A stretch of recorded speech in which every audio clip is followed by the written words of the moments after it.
తెలంగాణ ప్రభుత్వాన్ని అంటారు. విద్య అనేది కేంద్ర ప్రభుత్వ బాధ్యత కూడా ఉన్నది కదా. నేనేమంటున్నానంటే కేంద్ర ప్రభుత్వం ఉన్న ప్రధానమైన బాధ్యతలో ఉన్నది మాత్రం రాష్ట్రమే. కేంద్రము రకరకాలుగా మాట్లాడుతుంది, రకరకాలుగా చేస్తుంది. అంటే దాంట్లో నిజాయితీ ఎంత, నీతి ఎంత అని చెప్పేసి మాట్లాడుకోవడానికి మనకు చాలా సమయం కావాలి. వాళ్ళు వికసిత్ భారత్ అంటారు, వికసించేది ఏముండదు.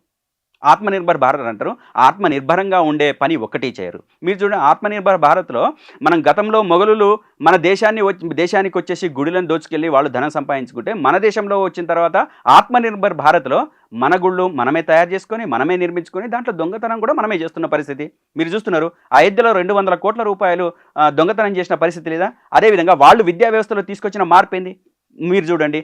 ఎక్కడ కూడా వాళ్ళు విద్యా వ్యవస్థలో వాళ్ళ హిందుత్వ ఎజెండాకు తగ్గట్టు తప్ప ప్రజలకు ఉపయోగపడే విధంగా, ప్రజా ప్రయోజనాలు నెరవేర్చే విధంగా, ప్రజలను ఒక సైంటిఫిక్ ఆలోచనను విజ్ఞానవంతులుగా ఉన్నత స్థాయిలో ఉంచడం కోసం వాళ్ళు చేసిన ప్రయత్నం ఏమీ లేదు. ఎంతసేపు ఇప్పటికీ చూడండి, వాళ్ళు పరిపాలిస్తున్న రాష్ట్రాలలో కూడా లక్షల మంది డ్రాప్అవుట్స్. అదేవిధంగా బాలికలు బేటీ పడావో బేటీ బచావో, బేటీ పడావో బేటీ బచావో అని చెప్పేసి ఏదైతే నినాదం ఇచ్చిండ్రో, ఈ నినాదంలో భాగంగా గుజరాత్లోకి పోతే దాదాపు 2 లక్షల మంది ప్రతి సంవత్సరం డ్రాప్ అవుట్ అవుతున్న పరిస్థితి. 2 లక్షల మంది డ్రాప్ అవుట్ అవుతున్న పరిస్థితి. ఇది ఎక్కడ మాట్లాడాలి, ఎవరు మాట్లాడాలి? అంటే డబ్బులు ఇచ్చిన సర్కారు ఉంటే మేము చాలా బాగా చేస్తామని చెప్పేసి మాట్లాడిన వాళ్ళు వాళ్ళ రాష్ట్రాల్లోనే చదువులు లేక చట్టుబండలు అని చెప్పేసి, అదేవిధంగా విద్యా వ్యవస్థ బాగాలేదని చెప్పేసి టీచర్ రిక్రూట్మెంట్స్ లేవు. మనం అనేక వీడియోలు చూసినాం. బీహార్ లాంటి ప్రాంతాల్లో కావచ్చు, లేకపోతే ఉత్తరప్రదేశ్ లాంటి రాష్ట్రాలలో కావచ్చు, ఒకే ఒక 7-8 క్లాసులు ఉంటాయి, దాంట్లో ఒకే ఒక టీచర్. ఇవి కోకొల్లలు ఉదాహరణలు. వాళ్ళు బీజేపీ పరిపాలిస్తున్న రాష్ట్రాల్లో ఎక్కడ కూడా కించిత్ ఒక మనసుతో ఆలోచన చేసి విద్యార్థులకు ఉపయోగపడే విధంగా, వాళ్ళ విద్యా వ్యవస్థ బాగుపరిచే విధంగా ఎక్కడ కూడా వాళ్ళు ఆలోచించరు. ఎందుకంటే వాళ్ళు విద్యా వ్యవస్థ మీద వాళ్ళకి ఇష్టం లేదు, వాళ్ళు చదువుకోవాలనే కోరిక వాళ్ళకి లేదు. ఈ దేశంలో ఉన్న అట్టడుగు స్థాయిలో ఉన్న జనాలు చదువుకోవాలనే ఆకాంక్ష వాళ్ళకి లేదు. వాళ్ళు ఎంతసేపు అట్టడుగునే ఉండాలి, అణచి వేయబడే ఉండాలి. ఎంకరేజ్ చేస్తున్నారు మోదీ. వాస్తవం, అన్ని విషయాలలో మోడీ ఎక్కడా కూడా ఈ దేశంలో ఉన్న బడుగు బలహీన వర్గాలకు అత్యున్నత స్థాయికి తీసుకుపోయేటట్టుగా ఆయన ఎక్కడా చేసింది లేదు. విద్యా వ్యవస్థని బాగుపరిచింది లేదు. పైగా వాళ్ళు 12 ఏళ్లలో 68 పేపర్ లీకేజీలు జరిగినాయి. ఈ 68 పేపర్ లీకేజీలో ప్రతిసారి విద్యార్థులు నష్టపోతూనే ఉన్నారు. అదేవిధంగా రిజర్వేషన్ల అమలు మీరు తీసుకోండి, ఒక్కొక్క రిజర్వేషన్ అమలు మీరు తీసుకుంటే, ఈరోజు ఈడబ్ల్యూఎస్ తీసుకొచ్చిన తర్వాత, రిజర్వేషన్ అనేది తీసుకొచ్చిన తర్వాత మొత్తం రిజర్వేషన్ వ్యవస్థలో దళితులకు, ఎస్సీలకు, ఎస్టీలకు, బీసీలకు వచ్చిన దానికంటే కూడా ఎక్కువ శాతం ఈడబ్ల్యూఎస్ కంటే పేద బడుగు బలహీన వర్గాలకు, అంటే దాంట్లో ఉన్న వెనుకబడిన వాళ్లకు మీరు ఇవ్వడంలో తప్పులేదు. కానీ రాజ్యాంగబద్ధంగా అనుభవిస్తున్న రిజర్వేషన్ల కంటే ఎక్కువ ఇచ్చి ముందుకు తీసుకోవాలని చెప్పేసి అనుకున్నమే. ఇక్కడ ఎక్కడ కూడా ఏ కాంపిటీషన్లో కూడా మొత్తం అట్టడుగులో ఉన్న వాళ్ళకి న్యాయం జరిగే విధంగా లేదు రిజర్వేషన్. ఈరోజు ఏదైనా మాట్లాడితే రిజర్వేషన్ పేరుతో వీళ్ళు ముందుకొస్తున్నారని చెప్పేసి అంటున్నారు. కానీ మీరు సుప్రీంకోర్టు జడ్జీల దగ్గర నుంచి, అదేవిధంగా వ్యాపారాలు చేస్తున్న దగ్గర నుంచి, లేకపోతే ఇంకో వ్యవస్థల దగ్గర నుంచి ఎవరున్నారు? కింద ఎస్సీ ఎస్టీ బీసీలు ఎవరైనా ఉన్నారా? మొత్తం అత్యున్నత స్థాయిలో అంతా కూడా ఉన్నదంతా కూడా ఉన్నత వర్గాలే, అగ్రవర్ణాలే. దాన్ని మరుగున పెట్టేసి హైడ్ చేసేసి ఈరోజు కింద వాళ్ళకి ఏదో రిజర్వేషన్ వస్తుందని చెప్పేసి, అంటే ఈ చదువులు వాళ్ళ బాగా అందుతున్నాయని చెప్పేసి వాళ్ళు ఏదో అబద్ధాలు చెప్తున్నారు. నిజాలు చెప్పింటే బాగానే ఉండదు, కానీ వాళ్ళు అబద్ధాలు చెప్పడానికే సిద్ధమైనరు, అబద్ధాలు చెప్పడానికే ముందుకు వస్తున్నారు. తర్వాత చాలా రంగాల్లో మార్పులు వస్తున్నాయి. అంటే బీజేపీ పాలిత ప్రాంతాల్లో గతంలో కాంగ్రెస్ కంటే మెరుగుదల ఉంది చాలా వాటిలో, చాలామంది సోషల్ మీడియాలో మాట్లాడుతున్నారు. వాళ్ళు చేసింది ఒక్కటి నిలకడగా ఏదైనా మనం చెప్పుకోగలుగుతామా? అంటే గతంలో కాంగ్రెస్ ఏం చేసింది అని చెప్పేసి ఆ రెండిటికి పోలిక చేసుకుంటే, ఈరోజు బీజేపీ అధికారంలోకి వచ్చిన తర్వాత దేశవ్యాప్తంగా ఒక్కటి ప్రతిష్టాత్మకమైన ఒక సంస్థని నెలకొల్పలేని స్థితిలో ఉన్నారు. వాళ్ళు చేసింది ఏంటంటే, ఒక్క సంస్థని కూడా చేయకుండా వాళ్ళు చేసింది గుళ్ళని, గోపురాలని అభివృద్ధి చేసి ఉండొచ్చు, కాదనలేను. కానీ వాళ్ళు చేయాల్సింది ఏంటి? మొత్తం ఇన్ఫ్రాస్ట్రక్చర్ని డెవలప్ చేసేటట్లు వాళ్ళు చేసిన ప్లాన్ ఏంటి? ఎక్కడుంది? ఏ రకంగా ఉంది? వాళ్ళు స్పేస్ టెక్నాలజీతో మేము నిర్మాణం చేసిన రోడ్లు అని చెప్పేసి అని అంటున్నారు. స్పేస్ టెక్నాలజీతో కట్టిన రామ మందిరం అని చెప్పేసి అంటున్నారు. ఈరోజు రామ మందిరంలో బీటలు వారిన సందర్భం మనందరం చూసినాం, మీడియాలో వచ్చిన సందర్భం. అదేవిధంగా అనేక రహదారులు వాళ్ళ స్పేస్ టెక్నాలజీ ప్రకారంగా కట్టిన రహదారులు కూలిపోతున్న సందర్భం. అదేవిధంగా ప్రతిష్టాత్మకంగా నాందేడ్ పూణే అనుకుంటాను, ఆ రహదారి కొట్టుకుపోయిన పరిస్థితి, డెహ్రాడూన్ రహదారి కొట్టుకుపోయిన పరిస్థితి. అంటే ఏ రకంగా వాళ్ళు ఎక్కడ ఏ ఒక్క సంస్థనైనా ఈ 12 ఏళ్ల కాలంలో మొత్తం దేశవ్యాప్తంగా ఉన్న ప్రజలకు ఉపయోగపడే విధంగా ఈ సంస్థను నెలకొల్పుతున్నాం, వీటి విధి విధానాలు ఈ విధి విధానాల ప్రకారం ఇది చిరస్థాయిగా నిలుస్తుందని చెప్పేసి అనుకునే పరిస్థితే లేదు. ఈ దేశంలో ఉన్న అదానీ అంబానీలకు ఉపయోగపడే విధంగా వాళ్ళ వ్యవస్థ నిర్మాణం ఉంది తప్ప పేద బడుగు బలహీన వర్గాలకు కావచ్చు, ఇంకోటి కావచ్చు, వాళ్ళకు ఉపయోగపడే విధంగా లేదు. సుమారు మీరు చూడండి బుచ్చన్న, బీజేపీ అధికారంలోకి వచ్చిన తర్వాత చిన్న తరహా పరిశ్రమలు 5 లక్షల పరిశ్రమలు మూతపడ్డాయి. 5 లక్షల పరిశ్రమలు, ఒకటి కాదు రెండు కాదు, ఇది అధికారిక లెక్కలు, వాళ్ళు ఇస్తున్న లెక్కలే. 5 లక్షల పరిశ్రమలు మూతపడ్డాయి. ఈ 5 లక్షల పరిశ్రమలు మూతపడితే మీరు ఒక పరిశ్రమకి ఒక 100 మందిని లెక్కేసుకోండి పనిచేసేవాళ్ళు, తక్కువలో తక్కువ 100 మందిని లెక్కేసుకోండి, లేదు 50 మందిని లెక్కేసుకోండి. ఎన్ని లక్షల మంది జీవనోపాధిని కోల్పోయినారో మీరు చూడండి. అదేవిధంగా సంపద ఎవరికి పెరిగింది? దేశ ప్రజలకు నిన్నటిదాకా అధికారంలోకి వచ్చే కంటే ముందు మొత్తం పాకిస్తాన్, బంగ్లాదేశ్, చైనా వాళ్ళ రూపాయి విలువ పడిపోవట్లేదు, మన రూపాయి విలువ పడిపోతుందని చెప్పేసి ఇష్టం వచ్చినట్టు మాట్లాడిన మోడీ ఈరోజు మన రూపాయి విలువ ఎంత? ఆ రోజు ఎంత? 56, ఈ రోజు ఎంత? 96 రూపాయలు. అంటే పెరిగిందా తరిగిందా? రూపాయి విలువ పడిపోయిందా పడిపోలేదా? అంటే పెట్రోలు చాలా ఉన్నాయి.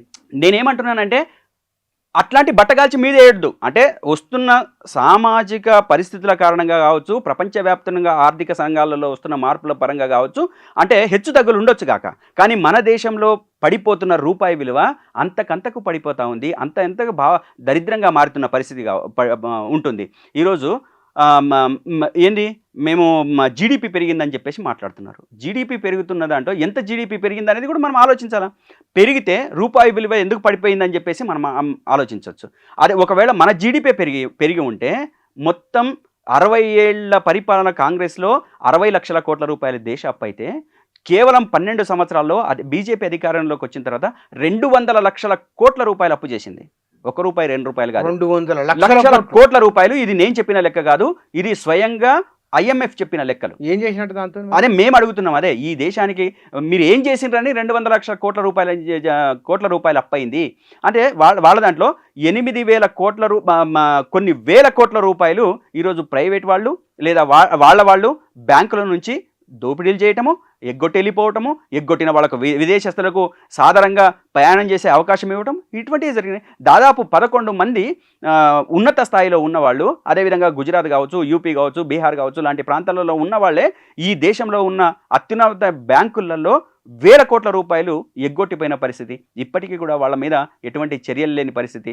దాని కారణంగా మన దేశం నష్టపోయిన పరిస్థితి లేదా? వీటి గురించి మాట్లాడరు వాళ్ళు. ఒకవేళ మనం వీటి గురించి మాట్లాడినామనుకోండి, ఈ దేశానికి నష్టం జరుగుతున్న వ్యవస్థల గురించి కావచ్చు, లేదా విధానాల గురించి కావచ్చు, లేదు వాళ్ళు చేస్తున్న తప్పుడు పని ఏదైనా ఉంటే మనం క్వశ్చన్ చేస్తే దేశద్రోహి అని ముద్ర వేసేయటం, హిందూ వ్యతిరేకని ముద్ర వేయటం, అదేవిధంగా వీళ్ళు దేశానికి సంబంధించిన ఏది ఉపయోగపడేటట్లు మాట్లాడరని చెప్పేసి ప్రచారం చేయటం. అంటే వాళ్ళ వాట్సాప్ యూనివర్సిటీలో ఈ దేశానికి కావాల్సింది ఏంటి అనేది చెప్పరు, ఈ దేశానికి వ్యతిరేకమైంది ఏంటి అని చెప్పేసి చెబుతూ అదే నిజమైన సమాచారంగా వాళ్ళు పబ్లిష్ చేసేసి ప్రజలకు నమ్మించడానికి ప్రయత్నం చేస్తున్నారు.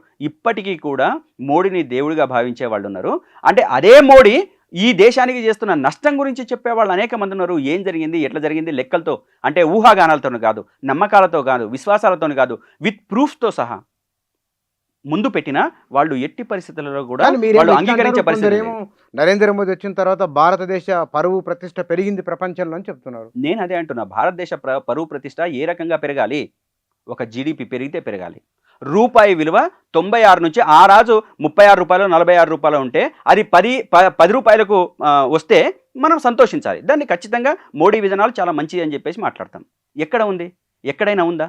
లేదు. పైగా 96కు పెరిగిపోయింది. 96కు పెరిగిపోయి ఈరోజు మొత్తం దేశ వ్యవస్థనే, మొత్తం పారిశ్రామిక రంగాన్నే దెబ్బతీసేటట్లుగా పెట్రోల్లో ఇథనాల్ కలపడానికి ఒక విధానాన్ని తీసుకొచ్చారు. ఇథనాల్ తీసుకొచ్చిన తర్వాత దేశ వ్యవస్థ పెరిగిందా తరిగిందా? ఆ రోజు ఆ పెట్రోల్కు అనుకూలంగా నడిచే వాహనాలన్నీ కూడా సజావుగా సక్రమంగా రోడ్ల మీద పరుగులెడితే ఈరోజు ఇథనాల్ కలిపిన తర్వాత మొత్తం బండ్లన్నీ ఆగిపోతున్నాయి, ఇంజన్లన్నీ బోరుకొస్తున్నాయి. బోరుకొస్తున్న సందర్భంలో దేశవ్యాప్తంగా లక్షల మంది ఇది నష్టం జరుగుతామని చెప్పేసి అంటే ఇది భారతదేశాన్ని బిల్డ్ చేసినట్లుగా ఉందా లేదా తగ్గించినట్టుగా ఉందా? మీరు ఏ రంగాన్ని తీసుకోండి, ఏ రంగంలో తీసుకున్నా భారతీయ జనతా పార్టీ అధికారంలోకి వచ్చిన తర్వాత దేశ వ్యవస్థ కుప్పగూలడం తప్ప ఇంకా వేరేటి లేదు. అదేవిధంగా ఈ విధానాలకు వ్యతిరేకంగా కేసీఆర్ గారు ఒక బ్రహ్మాండమైన మాట అన్నారు యువతను ఉద్దేశించి, ఇండియా విల్ రియాక్ట్స్ అని చెప్పేసి. నిరుద్యోగులంతా రియాక్ట్ అవుతారు, ఈ దేశ నిర్మాణంలో పాల్పంచుకుంటారు. ఖచ్చితంగా దీనికి బీజేపీ ప్రభుత్వము ముఖ్యంగా మోడీ మూల్యం చెల్లించుకోక తప్పదని చెప్పేసి ఆయన నిర్ద్వందంగా చెప్పిన మాటలు ఈరోజు మొత్తం సోషల్ మీడియాలో అంతా చక్కర్లు కొడతా ఉంది. వాస్తవ పరిస్థితిని చెప్పినాడు. అంటే దేశాన్ని ఎట్లా ముంచుతున్నారో, దేశానికి ఎట్లా నాశనం చేస్తున్నారో, దేశానికి ఎట్లా అధోగతి పాలు చేస్తున్నారో దాని మీద అంతా కూడా ఆ రోజు కేసీఆర్ గారు స్టడీ చేసింది కాబట్టి వాళ్లకు వ్యతిరేకంగా నిలబడడం జరిగింది. అదేవిధంగా యువత అంతా ముందుకు రావాలి, దీన్ని క్వశ్చన్ చేయాలి. అదేవిధంగా కేంద్ర ప్రభుత్వం తీసుకుంటున్న విధానాలకు వ్యతిరేకంగా నిలబడి ఈ సమాజం బాగుపడడం కోసం మీరంతా ముందుకు రావాలని చెప్పేసి ఆనాడు తను పిలుపునివ్వడం జరిగింది. కాబట్టి రేపు రాబోయే రోజులలో యువత ప్రతిదీ గమనిస్తుంది. బుచ్చిన ఈరోజు మనం అనుకుంటాం చాలా అజాగ్రత్తగా ఉన్నారు, ఇదేమో పట్టించుకోవట్లేదు లేకపోతే ఇంకోటి అని చెప్పేసి అనుకుంటున్నారు. ఈరోజు ఇక్కడున్న చోటేబాయి కావచ్చు, ఆ ఢిల్లీలో ఉన్న బడేబాయి కావచ్చు, ఇక్కడున్న ముఖ్యమంత్రి, అక్కడున్న ప్రధానమంత్రి ఎన్ని యువత మీద ఇటువంటి అవాకులు చెవాకులు పేలితే, తప్పుగా మాట్లాడితే, వాళ్ళని అవమానపరచడంగా మాట్లాడితే అది బూమ్రాంగ్ అవుతుంది, వాళ్ళకే దెబ్బ తగులుతుంది. అదేవిధంగా వాళ్ళు తీసుకునే స్టెప్స్కు, వాళ్ళు అడిగే ప్రశ్నలకు వీళ్ళ దగ్గర ఎక్కడ కూడా సమాధానం దొరికే పరిస్థితి లేదు. ఇది భవిష్యత్ తరాలకు వాళ్ళు సమాధానం చెప్పుకోలేని అధమ స్థాయికి దిగజారే స్థితి వస్తుందని చెప్పేసి మాత్రం ఖచ్చితంగా చెప్పగలను.